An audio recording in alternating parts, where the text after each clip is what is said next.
everybody, Bird Gutter here. We're here with another Top 5 on Netflix. Top 5 on Netflix. So, starting off with number 5. 5. Wow, we're getting right fucking to it today, aren't we? Why not? Number 5 is The Accidental Spy. The Accidental Spy. Another Jackie Chan movie. Yep. Not his greatest, but we just decided to throw it in at number 5, because it's not bad. Did he break anything in this one? I don't know, but it's one of when he was a little bit older, and he's a fitness equipment salesman and gets confused as a spy. And he goes all over the fucking world and does his normal Jackie Chan type shit. But it's still fucking awesome. I don't care. Awesome either way. Even some of his lamest movies are better than most others that are out nowadays. RoboCop. You really have anything else to say about Accidental Spy? Sure beats a Coleman Francis movie. Do you have anything to say about Accidental Spy? Nah. No. So moving on to number 4. 4. Number 4 is An Idiot Abroad. Have you ever watched it, Bird? No. No. Well, it's this. Another one. I have no. It's a Science Channel show that's now on Netflix where Ricky Gervais and his friend Stephen Merchant, you know, his writing partner and stuff, they send their friend Carl Pilkington out into the world and to like fucking take trips all over the world. And the dude doesn't want to do it. He fucking kind of hates everything, and he's kind of a fucking idiot. Sounds good. Yeah, it is. It's actually pretty cool. And in the 3rd season, they sent Warwick Davis along with them. Awesome, dude. Yeah. So it I love Carl Warwick Pilkington Davis. and Warwick Davis. It was pretty cool. Like they went through Venice and Warwick Davis was Willow in the coolest damn movie. And fucking Wicket and a million fucking of the Harry Potter movies. Yeah. All But kinds I of just shit. really like Willow though. Yeah, Willow's fucking awesome. Mad Morgan! Mad Morgan! So I guess that's all we can say about Idiot Abroad. Moving on to number 3. 3. Number 3 is a movie that neither one of us can quite remember if we've done before, because it was on Netflix and then it was off Netflix, and since Bird's never written the list I asked him to write months ago of all the movies we have done, we are doing it anyway, so if we did it before, sorry, it's still worth fucking watching. Bubba Hotep. Yes, Bubba Hotep. Yep. Bruce Campbell is Elvis, maybe. Is he Elvis, or is he some dude that the old dude that thinks he's Elvis? I don't know, you never really say. He Well, could be yeah, Elvis. he could be. He could be. And you know, okay, here's the basic plot, right? Elvis, an aging Elvis is in a nursing home. Yes. And him and JFK, played by Ossie Davis, Ossie Davis. which is fucking awesome. You know, Yeah. he's just a crazy dude that thinks he's fucking JFK. But anyway, there's a fucking mummy on the loose in this nursing home, and it is up to fucking Bruce Campbell, Elvis, and Ossie Davis, JFK, to stop him. Yeah. And why does it really feel like we've done this before? I don't know, but it's still cool. It is a cool fucking movie. And, you know, at first you're like, with Bruce Campbell being Elvis, you know, in the very beginning, you're like, But as it goes on, you really kind of start buying into it. You know, you kind of start fucking kind of believing it. Yeah. So, yes, a mummy in a fucking nursing home, old guys trying to stop him. I just had to rehash that because it is an awesome fucking plot.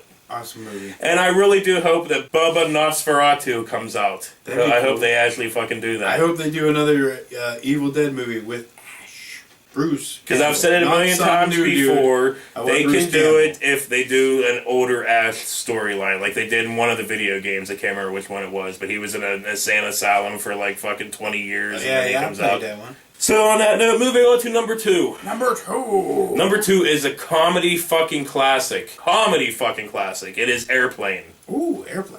Airplane is a... I love Airplane. Yeah, it was like in the 70s, and it was kind of a spoof on all of those fucking disaster movies that were coming out Like around Airport that time. 77. Yeah, and all Shit that like fucking that, shit. yeah. But there's basically this airplane where the pilots and everybody on it gets fucking sick from, like, the fish. Wasn't it the fish? Yeah. So everybody gets sick, and they need somebody to fly the plane, so there just happens to be this burnout fucking pilot that's now a cab driver on the plane. Yeah, it keeps like throwing cold water in his eye. Well, yeah, no, he has a drinking problem. Oh yeah, he just like throws shit in his face.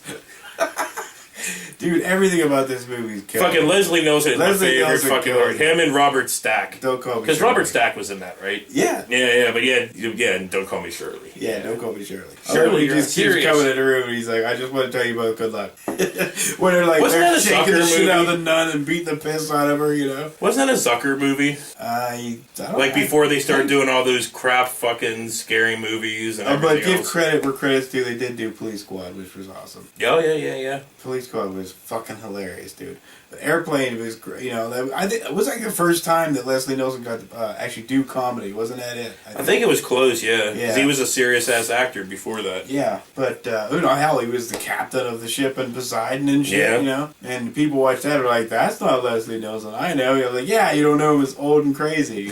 Talking shit. So yeah, that's about it for Airplane. So moving on to number one.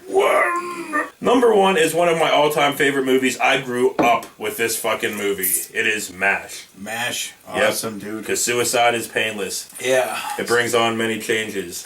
And you can take or leave them, if you please. If you please. Yeah. If you're unaware of what MASH is, you're a fucking idiot. Yeah. But here, we'll just rehash it, right? It's the Korean War. Yeah. And there's Dr. Hawkeye Pierce gets drafted and comes to Korea. Yeah, and just as a quick note, MASH lasted longer than the actual Korean War. You mean the TV show, not the movie. Not the movie, no. But yes, the TV show, which I loved just as much. But I didn't appreciate it when I was growing up. We'll get back to the movie in a second. I didn't appreciate it much growing up because, the laugh track. It wasn't until later when I bought the DVDs and watched them without the laugh track and stuff. It was fucking perfect. awesome. I watched that I was obsessed with it. After I turned the laugh track off, I was obsessed. And more shows should learn from that. Like, you don't necessarily need the laugh track. Well, they don't do as many nowadays as they used to. It used to be every fucking show. The laugh track. But anyway, back to the movie. Hawkeye fucking Pierce is this doctor. He is fucking drafted. Donald Sutherland gets drafted into fucking Korea. He comes into Korea, meets up with another doctor played by Tom Skerritt, and I cannot think of his name right now. What was Tom Skerritt's name in that?